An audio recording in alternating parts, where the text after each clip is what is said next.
Hi guys, and welcome back to our channel. So today I'm going to be putting some new coilovers on the Mk2 Golf. We were actually approached by a company to try out some of their products, and as the ones on my Golf were getting a bit worn and a bit used, we decided that we would try some of their coilovers out. So I'm going to be doing a full review on them today and giving my opinion on them. I hope you enjoy this video, and don't forget to like and subscribe. Okay, so this is the company that have sent me the coilovers. They're called Maxpeedingrods. So I've never actually used this company or any of their products before, so it was nice of them to send some out to us to try.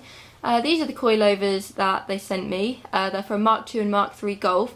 They don't just do coilovers, they do turbos, air ride, con rods, crankshafts, a wide variety of stuff for lots of makes and models of cars. We've also been given a discount code, so if you go to the link in our description box below, that will take you straight to their website where you can use the 8% off code. All you've got to do is put in the word Usher and you'll get your discount. So yeah, go and take a look at their website and check them out and see what they do. So the coilovers I've got on the car at the minute, I believe they are Joms. I actually brought these off someone I know, and they're starting to get a bit old and noisy and used. I only really got them just to try them out and see if I like them on the car. But I thought it's about time to buy some new coilovers, and then Maxpeedingrods actually got in touch with us to see if we wanted to try some of their products out.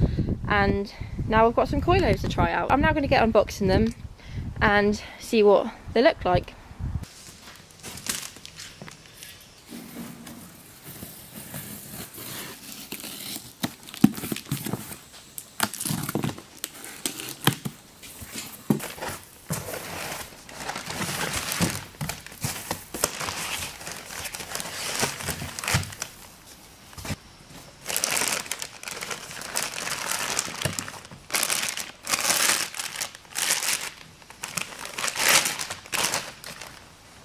On first impression, they actually look pretty good quality, to be honest. They don't look any different to more expensive brands. So first things first, I'm going to get the wheel off and get the old shock removed.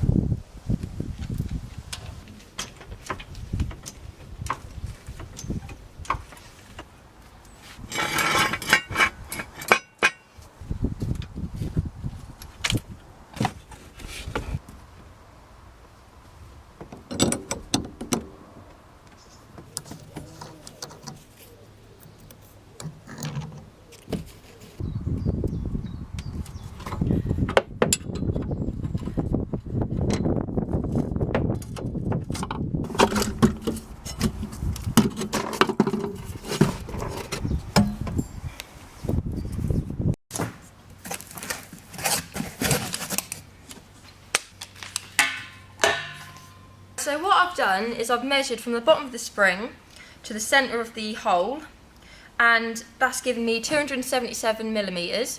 So what I'm going to do is set the new coilover from Maxpeedingrods to exactly the same, and then when I get it on the car, obviously there might be some differences in the poundage of the spring, so it might sit slightly lower or higher, but we can use that as our base setting, and then I can set it up from there. We're also probably going to put the car on the scales and set the corner weights and ride heights up that way. So first things first, I'm going to set the new coilover up and then we can get it fitted on the car. This one is 273 millimetres, so that means we need to wind the spring up.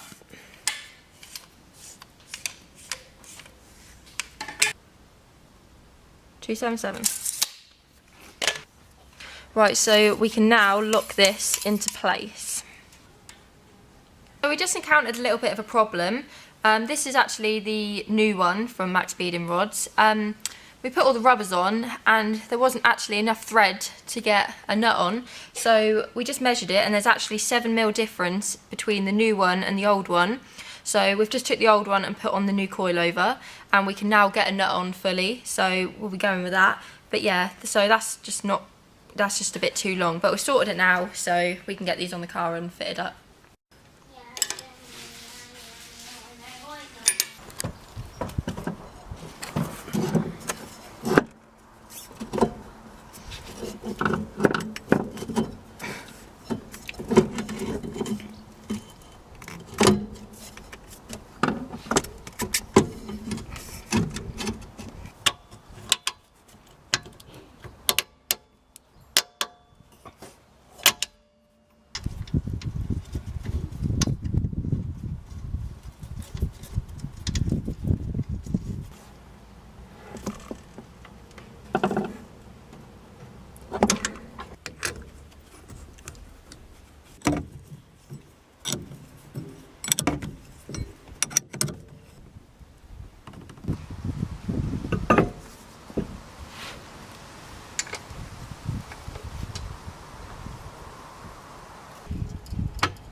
back's done. I'm now going to make a start on the front. I've already jacked it up, but they are looking a hell of a lot better already. Even just turning it around, there wasn't any lumpiness, there wasn't any noises coming from it. It just felt so much better. So let's get the fronts on and then we can take it for a spin.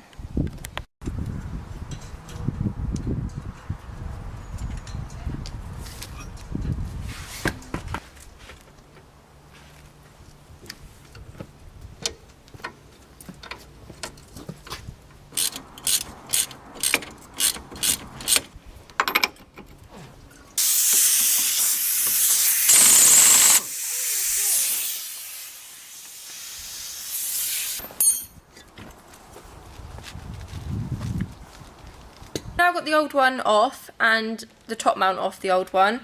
They're held on by one of these stupid special Volkswagen nuts. So we can now put the old top mount on the new coilover. Oh, and the new one didn't come with one of these as well, it came with a Nylox hexagon nut. So we can now put this on with our handy homemade tool. Doesn't fit. I'll just wind it down. I'll tighten this up now and then I can set the springs up based on the old measurements of the old shocks, which was 136 millimeters from the bottom of the spring to the centre of the top hole.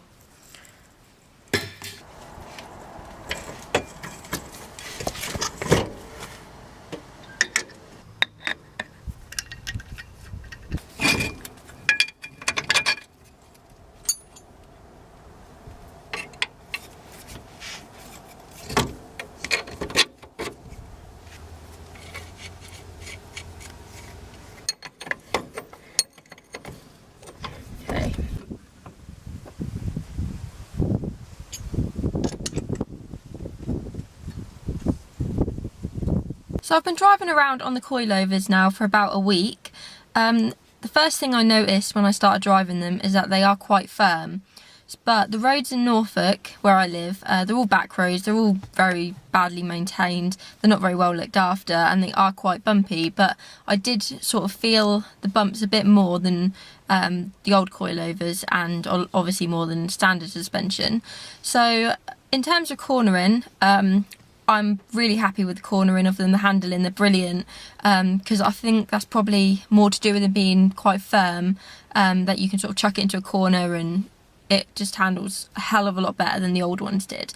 Driving on a motorway and stuff, I've done a lot of that over the last week, and they're not bad at all. You cannot tell that they are cheap coilovers, you cannot tell that they are any different to standard suspension, so I am really happy with them in terms of that. So in my opinion, these coilovers, they are good value for money. They're not the best, they're not the worst, but they are definitely good value for money. I think they are about £160 on the website. So if you are looking for some cheap coilovers, I would recommend these to use just to get going, to see how you like them perhaps.